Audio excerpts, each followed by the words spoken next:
நடைமுறையை சொன்னேன். இன்றைக்கி நீங்கள் தான் இப்போ சொன்னீங்க. துணை பொதுச் செயலாளர், கொள்கை பரப்பு பொதுச் செயலாளர். அதெல்லாம் அந்த மாதிரி ஒரு பதவியை இப்போ தான் கேள்விப்படுறேன். கொள்கை பரப்பு செயலாளர் 3 4 பேர் இருப்பாங்க. கொள்கை பரப்பு ஒரு பொதுச் செயலாளர், அப்புறம் கொள்கை பரப்பு செயலாளர். காங்கிரஸில் பார்த்தீங்கன்னா ஒரு ஒரு 100 கணக்கில் பொதுச் செயலாளர் இருப்பாங்க.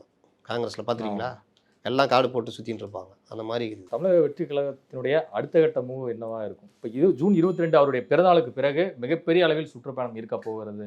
ஸோ அதன் போது வந்து பார்த்தீங்கன்னா ஒவ்வொரு மாவட்டத்திலையும் இணைப்பு விழா வந்து பெரிய அளவில் முன்னெடுத்து நடத்த போகிறார். இதே மாதிரி ரிட்டையர்ட் பார்ட்டிங்களாமா சொல்கிறாங்க.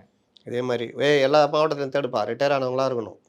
எல்லாம் 90கள் 67 எம்எல்ஏவாக இருக்கணும், 75 எம்எல்ஏவாக இருந்திருக்கணும். ஊரே திமுகவை மறந்து போயிருக்கோம் அவர். அப்போ திமுக நம்ம கட்சியில் இருந்தார். ஆமாம், இப்போ சேர்ந்துட்டாரா? சரி சரி விடு. அந்த மாதிரியா செலக்ட் பண்ணி இதுனா அவங்க ஆக்டிவாக இருக்கிறவங்களாம் மொய்க்கிற மாதிரி மொச்சிருந்தாங்க. அவங்கள யாரையும் சேர்க்கல.